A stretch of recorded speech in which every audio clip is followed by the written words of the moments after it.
ভৌতিক ঘটনা। গল্প হলেও সত্যি। শুনছো ভৌতিক ঘটনার 17 নম্বর এপিসোড।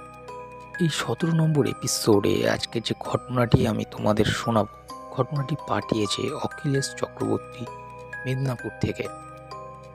তো অখিলেশ আমাদেরকে যেভাবে লিখে পাঠিয়েছে আমি ঠিক সেইভাবেই তোমাদেরকে পড়ে শোনাবো। হ্যালো দাদা, আমি অখিলেশ চক্রবর্তী, আমার বাড়ি মেদিনীপুর। অনেকদিন ধরে ভাবছিলাম তোমাদের সাথে একটা ঘটনা শেয়ার করব, কিন্তু সময় হয়ে উঠছিল না। তাই আজ আমি ঠিক করলাম যে তোমার সাথে একটা ঘটনা শেয়ার করব। ঘটনাটি একটু সংক্ষেপে বলি। আমাদের বাড়ির ঠিক দুটো বাড়ির পরে আমার একটা দাদার বাড়ি ছিল। ওই দাদার বউ মানে আমার বৌদি একদিন মারা যায়। তো আমি একদিন ঠিক করেছিলাম, একদিন রাতে প্ল্যানচেট করে আমি বৌদির আত্মাকে ডাকবো। তো যেদিন আমি ওনাকে ডেকেছিলাম সেদিন রাতের মতো ভয়াবহ রাত আমার জীবনে আগে কখনো আসেনি। এখনো সে কথা মনে হলো গায়ে কাঁটা দেয়। 14ই জুলাই 2009 সাল, তারিখটা আমার স্পষ্ট মনে আছে। আবার সম্ভবত সেদিন ছিল শনিবার। শনি ও মঙ্গলবার আত্মাদের ডাকার ভালো দিন। ছোটবেলা থেকেই আমার দিদার করা নিষেধ ছিল শনিবার আর মঙ্গলবার যেন বেশি রাত করে বাড়ির বাইরে না থাকে। তাছাড়া আমার বাড়ির পাশেই ছিল কবিরাজ জ্যাঠার বাড়ি, তিনিও আমাকে বারবার বারণ করেছেন। আমাকে নিষেধ করার কারণ হচ্ছে আমার ছিল ভুতুড়ে রাশি। দাদা, তুমি বিশ্বাস করবে কিনা আমি জানি না, কিন্তু ভুতুড়ে রাশির লোকই থাকে একটু আলাদা। হয়তো একই সাথে দুজনে রাতের বেলায় হাঁটছেন, আপনি অনেক কিছুই দেখছেন, কিন্তু আপনার বন্ধু সে কিছুই দেখতে পাচ্ছে না, এমনও হয়। আর আমার নিজের ভুতুড়ে রাশি হওয়ায় এসব নানান অভিজ্ঞতার সম্মুখীন হতে হয়েছে বহুবার। সেই 14ই জুলাই শনিবার ছিল এমন একটা ভয়ঙ্কর রাত আমার জীবনে আগে কখনো আসেনি। ঠিক সেদিন থেকে 1 বছর আগে সুনীলের মা মানে আমার ওই বৌদি সুনীলের বাবার ওপর রাগ করে বিষ খেয়ে মারা গেছিল। সন্ধ্যার সময় বাড়ি থেকে বেরিয়ে গিয়েছিল আর সারা রাত বাড়ি আসেনি। পরের দিন পুকুর পাড়ের পাশের এক জমিতে পড়েছিল সুনীলের মায়ের নীল হয়ে যাওয়া দেহটা। আর সেদিন থেকে ঠিক 30 দিন পর পাশের বাড়ির এক কাকিমা নাকি একবার সুনীলের মাকে পুকুর পাড় দিয়ে হেঁটে যেতে দেখেছিল। যাই হোক, সুনীলের মা বিষকে মারা যাওয়ার পর সুনীলের বাবা আবার একটা নতুন বিয়ে করার কয়েক মাস প্রথম বেশ ভালোই চলছিল। ছোট্ট সুনীলের তখন কেবল 8-9 বছর বয়স, কিন্তু ওই ছোট্ট বাচ্চা ছেলেটার সাথে ওর সৎ মা নানানভাবে অত্যাচার করা শুরু করলো। সৎ মায়ের এইরকম ব্যবহার শুনলো, কিন্তু ওই ছোট্ট বাচ্চা ছেলেটার সাথে সৎ মা নানানভাবে অত্যাচার করা শুরু করলো। ওর সৎ মায়ের এইরকম ব্যবহারে সুনীল রাগ করে বাড়ির বাইরে তাল গাছগুলোর নিচে গিয়ে বসে থাকতো। আর তেমন একদিন ভর দুপুর বেলায় সুনীল তাল গাছের নিচে বসে আছে, এমন সময় ঠিক তার পাশের একটু দূরের একটা বাগান থেকে ওর আপন মাকে আসতে দেখল। মাকে দেখে আনন্দে সুনীল ছুটতে গিয়ে ওর মাকে জড়িয়ে ধরে সৎ মা আর বাবার বিরুদ্ধে হাজার অভিযোগ করতে থাকে। একে একে সব কথা বলতে লাগলো, কিভাবে তার নতুন মা তার সাথে খারাপ ব্যবহার করে, কিভাবে তার বাবা তাকে আর আগের মতো ভালোবাসে না, সব কথা। ছোট্ট সুনীলের কথা শুনে ওর মা নিজে কেঁদে ফেলল আর সুনীলকে বলেছিল যে তুই বাড়ি যা, আমি একটু পরেই আসছি। খুব খুশি হয়ে সুনীল দৌড়ে বাড়িতে এসে সবাইকে ডেকে ডেকে মায়ের সাথে দেখা হওয়ার কথা বলল, কিন্তু কেউ ওর কথা কান দিল না। আমার কাছে এসে আমাকে জাপটে ধরে বলল, ও কাকা, আমি না মাকে দেখেছি, সত্যি আমি ওকে কাছে বসিয়ে সব কথা জিজ্ঞাসা করলাম যে কি দেখেছিস, কিভাবে দেখেছিস, আর কি কি দেখেছিস। ও আমাকে সব কথা বলল। আমি ওর কথা পুরোপুরি বিশ্বাস না করলে একদম উড়িয়ে দিলাম না। এমনকি আমি ছোট্ট সুনীলকেও কিছু বললাম না। সন্ধ্যা থেকে শুরু হয়েছিল অদ্ভুত সব কাণ্ড। সুনীলের মা সুনীলের নতুন মা যেখানে যায় সেখানেই ভয় দেখাতো।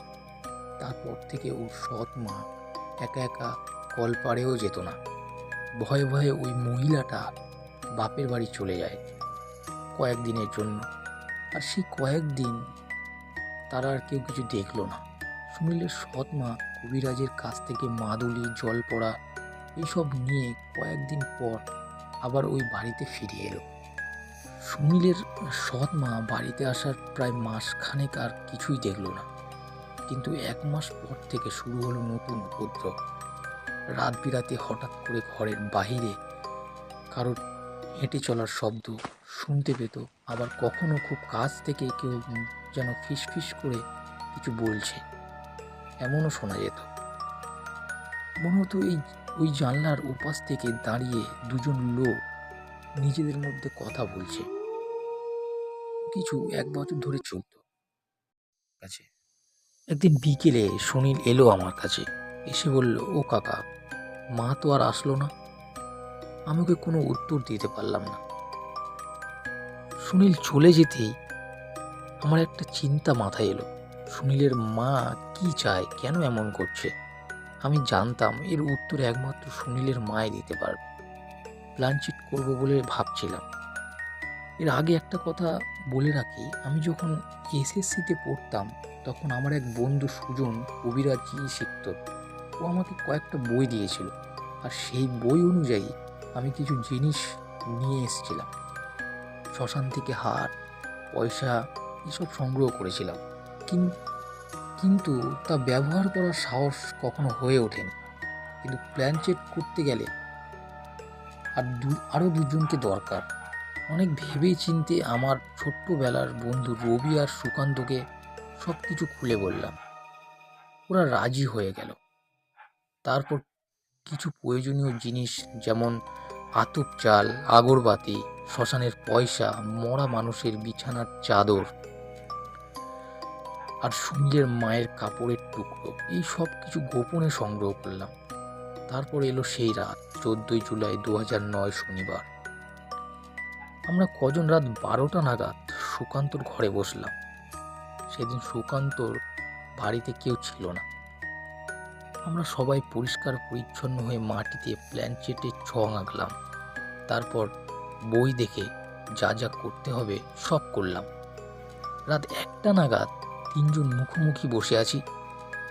আমি প্ল্যানচেটের জন্য কালী মন্ত্র জপ করলাম। তারপর আত্মাময় মন্ত্র জপ করতে করতে নাকে এক তীব্র ঝাঁঝালো এক গন্ধ পেলাম। তারপর সারা ঘর যেন কাঁপতে থাকলো। আর আমি আগেই ওদেরকে বলে দিয়েছিলাম যে কেউ যেন ভয় না পায়। ভয় পেলে নির্ঘাত মৃত্যু। কিন্তু তারপরেও আমারই ভয় ভয় লাগতে শুরু করে। সঙ্গে সঙ্গে সুকান্তর হাত জোরে চেপে ধরলাম, আর আমার অন্য হাত শ্মশানের সেই হাড়টার ওপরে ছিল। জোরে নিঃশ্বাস নিয়ে চোখ খুললাম। একটা ছায়া মূর্তি দাঁড়িয়ে আছে আমাদের ঠিক একটু দূরে। আমি বললাম, কে? ছায়ামূর্তি হাসতে হাসতে বলল, কিরে, আমাকে চিনতে পারছিস না? আমি তোর বৌদি। আমাকে ডাকতেই তো এইসব করা, তাই না? বলে এক অদ্ভুত হাসি। সুনীলের মা বলল, আমি অনেক সুযোগ খুঁজছিলাম তোর সাথে দেখা করার, কিন্তু সুযোগ পাইনি, আজ পেলাম। আমি বললাম, বৌদি, তুমি এমন করলে কেন? আর এখনই বা এমন করছো কেন? সুনীলের মা একটু গর্জন করে উঠে বলল, কেন তুই জানিস না কেন আমি এমন করছিলাম? আর কেনই বা এমন করছি? আমার ছেলেটার সাথে কি খারাপ ব্যবহার না করছে? আমার ছেলেটা আমার জন্য কাঁদে। আমি কিছুতেই ওই মহিলাকে থাকতে দেব না। রাগে তার গলা থেকে সাপের মতো ফোঁস শব্দ হচ্ছে। আমি কিছু একটা বলতে যাব, অমনি সুনীলের মা বলল, তুই আর এসব করিস না। আমি এমনি তোর সাথে দেখা করতে এসেছিলাম, একটা খবর দিতে। আমি জিজ্ঞাসা করলাম, কি খবর? সুনীলের মা ফোঁপাতে ফোঁপাতে বলল, আমি আমার ঘরে কাউকে থাকতে দেব না। ওই মহিলাকে আমি জলের মধ্যে চুবিয়ে এসেছি। তারপরে এক অদ্ভুত হাসি। রবি আর সুকান্ত ভয়ে চুপ করে বসে আছে। রবি কি যেন বলতে চেয়েও বলতে পারল না। সুনীলদের বাড়ি থেকে চেঁচামেচির আওয়াজ আসতে লাগলো। আমরা তিনজন কান পেতে শোনার চেষ্টা করলাম। তারপর যা শুনতে পেলাম তা শুনে আমরা তিনজন পরস্পরের মুখের দিকে তাকিয়ে বসে আছি। তো এই ছিল আজকের ঘটনাটি যদি তোমাদের ভালো লাগে অবশ্যই ভৌতিক ঘটনা ফ্যামিলির সাথে শেয়ার করো। তো যারা চ্যানেলে নতুন তারা অবশ্যই চ্যানেলটি সাবস্ক্রাইব করে পাশে থেকো, যাতে আমরা আরও নতুন নতুন ঘটনা তোমাদের সামনে নিয়ে আসতে পারি। আর তোমরাও যদি ঘটনা পাঠাতে চাও অবশ্যই আমাদের ইমেল অ্যাড্রেসে তোমরা ঘটনা পাঠাতে পারো। নিচে ডেসক্রিপশন বক্সে ইমেল আইডির লিঙ্ক দেওয়া থাকবে।